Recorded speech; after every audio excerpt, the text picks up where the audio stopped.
당신이 오늘 무의미하게 보낸 하루는 어제 죽어간 사람이 그렇게도 살고 싶었던 내일이었다라는 말이 있습니다.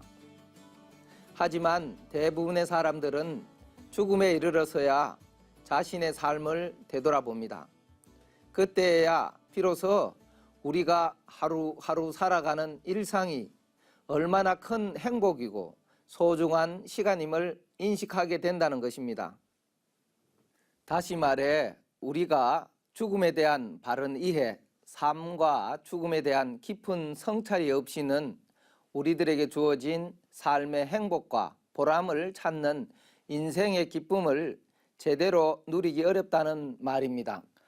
오늘은 인간 삶의 가장 큰 주제인 생과 사에 대한 도전 말씀을 살펴보고 진정한 인생의 의미를 생각해 보도록 하겠습니다.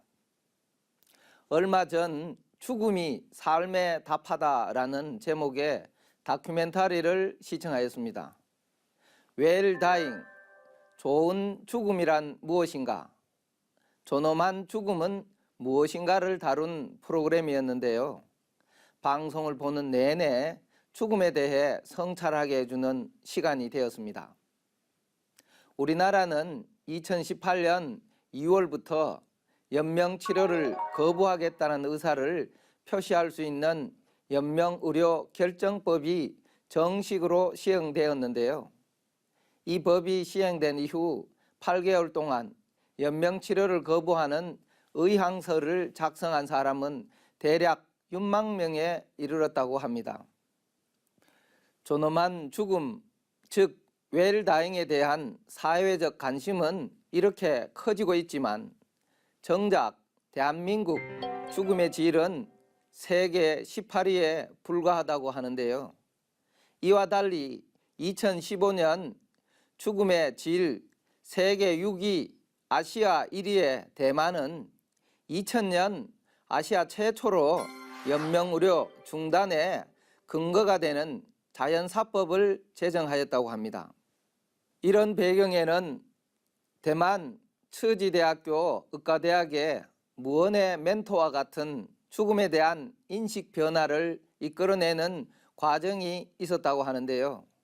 무언의 멘토는 학생들의 의술을 배울 수 있도록 의과대학에 자신의 시승을 기증한 사람들을 말합니다. 이 대학병원은 시체 해부를 공개적으로 진행하는데요.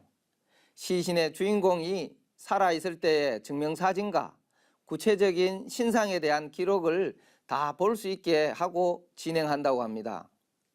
그 이유는 해부 실습에 참가하는 학생들이 삶과 죽음에 대한 깊은 성찰을 할 수 있도록 하기 위함이라고 합니다. 학생들은 시승 기증자들을 선생님이라고 부르며 존경하는 마음으로 해부에 임합니다. 시신을 단순히 영혼 없는 시체로 보지 않고 한 명의 사람으로 인식하고 자신의 가족의 몸처럼 소중하게 해부를 진행합니다. 이 무언의 멘토 프로그램이 알려지면서 1996년 이래 지금까지 총 941명의 시신이 기증되었으며 앞으로 기증 대기자만 4만 명이 있다고 합니다. 이 프로그램은 대만 사회에서 죽음에 대한 인식을 바꾸는 계기가 되었다고 합니다. 사흘간의 해부학 실습이 끝나면 시신들은 합동 장례식을 거행하게 되는데요. 학생들은 물론 대학의 총장까지 직접 참여하는 대대적인 장례식이 진행되는데 최고의 예우로 장엄하게 진행되기 때문에 무언의 멘토는 죽음을 통해 삶을 가르치는 진정한 스승의 모습을 느끼게 합니다. 일반적으로 많은 사람들은 죽음을 이 세상에서 사라지는 것, 존재하는 모든 것들과의 영원히 이별하는 것으로만 인식하고 있습니다. 하지만 말씀드린 사례를 통해 알 수 있듯이 육신은 살아있지만 죽음보다 못한 삶이 있는 반면 죽었지만 영원히 죽지 않는 위대한 삶이 있다는 생각을 다시금 하게 됩니다. 증산상제님께서는 생유어사하고 사유어생하니라. 삶은 죽음으로부터 말미암고 죽음은 삶으로부터 말미암느니라고 우리들의 삶과 죽음에 대해 말씀해 주셨습니다. 또 증산도의 뿌리 되시는 태상종도사님께서는 사람과 신명에 대해 이렇게 정의해 주셨습니다. 사람은 육신이 있는 사람이요 신명은 육신이 없는 사람이다. 신명은 육신이 없을 뿐이지 역시 똑같은 사람이다. 육신은 조금 살다가 죽어 없어지지만 사람이 살아서는 심령과 육신이 합일해서 사람 노릇을 하고 죽어서는 육신이 없어도 신명이 사람 노릇을 한다.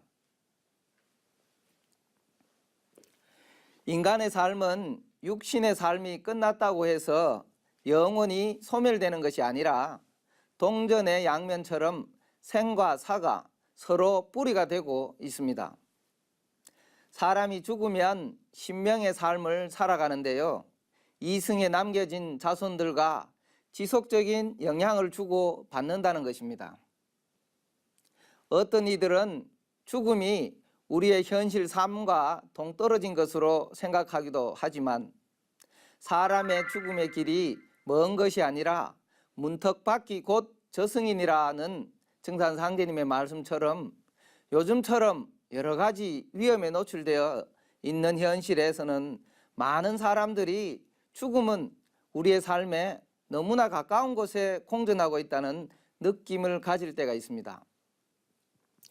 2004년 인도네시아 지진 해일로 20여만 명, 2011년 일본의 지진 해일로 2만 명 넘는 인명사고가 나고 최근에도 강력한 지진이 지구촌을 흔들어 놓기도 하고 강력한 산불로 국가위기 상황을 선포하기도 합니다.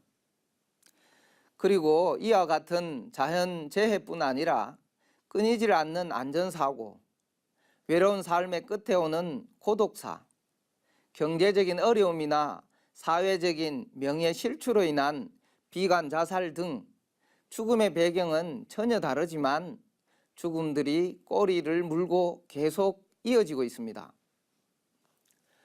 때로는 너무도 충격적이고 때로는 너무도 안타까운 사연을 접하면서 왜 마지막 선택이 꼭 죽음이어야 하는지, 진정으로 죽음밖에 선택할 수 없는 것인지, 상제님의 가르침이야말로 세상 모든 사람들이 알아야 할 소중한 가르침이구나 하는 생각이 간절해집니다.